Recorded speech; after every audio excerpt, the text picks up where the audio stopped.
मुझे इस बात की खुशी है कि पटना आरा सासाराम जो ग्रीनफील्ड एक्सप्रेसवे हम बना रहे हैं, ये पटना से सासाराम तक 4000 रुपए करोड़ की लागत से 118 किलोमीटर लंबा 4 लेन ग्रीनफील्ड एक्सप्रेसवे बना रहे हैं।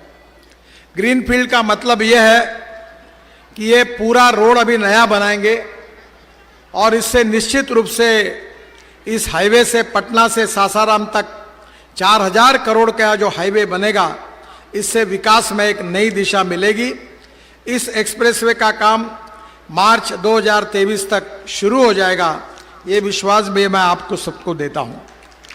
यह कॉरिडोर पटना के गोनवा, पटरी, रामतरी, आरा जिले के कायमनगर, बामपाली, असनी, भोजपुर जिले की गढ़नी, उद्वंत नगर, तराड़ी और रोहतास जिले के गंगोली, अखोड़ी गोला, सूरा से होकर सासाराम तक बनेगा।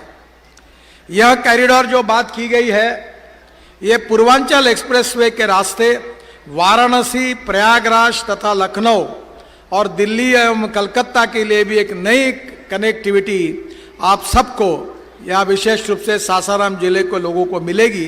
इस बात की मुझे बहुत खुशी है। हम वाराणसी से कलकत्ता एक ग्रीनफील्ड हाईवे बना रहे हैं जिसकी लागत 40,000 करोड़ रुपए है। ये भी ग्रीनफील्ड है, जो 620 किलोमीटर 6 लेन का एक्सिस कंट्रोल एक्सप्रेसवे बना रहे हैं, जो वाराणसी से कोलकाता की सफ़र 12 घंटे लगती है, वो 5 घंटे में हो जाएगी। ये विश्वास मैं आप सबको देता हूँ।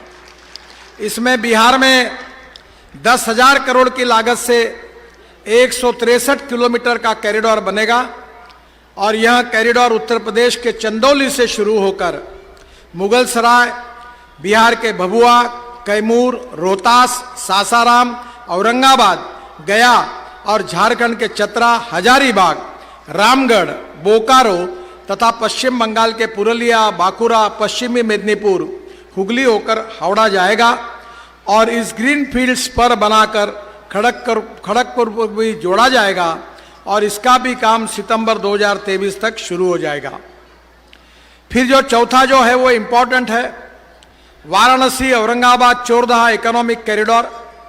ये 5,000 करोड़ की लागत से 262 किलोमीटर 6 लेन लंबा वाराणसी औरंगाबाद चोरदहा इकोनॉमिक कॉरिडोर बनाया जा रहा है। इस कॉरिडोर की लंबाई उत्तर प्रदेश में 57 किलोमीटर तथा बिहार में 135 किलोमीटर है। 192 किलोमीटर में काम चल रहा है, जो दिसंबर 2023 में पूरा हो जाएगा और 70 किलोमीटर का काम अवार्ड कर दिया जाएगा और अगले साल इसका हम उद्घाटन भी करेंगे। यह इकोनॉमिक कॉरिडोर वाराणसी से बिहार के औद्योगिक क्षेत्र से होकर झारखंड से धनबाद को जोड़ेगा।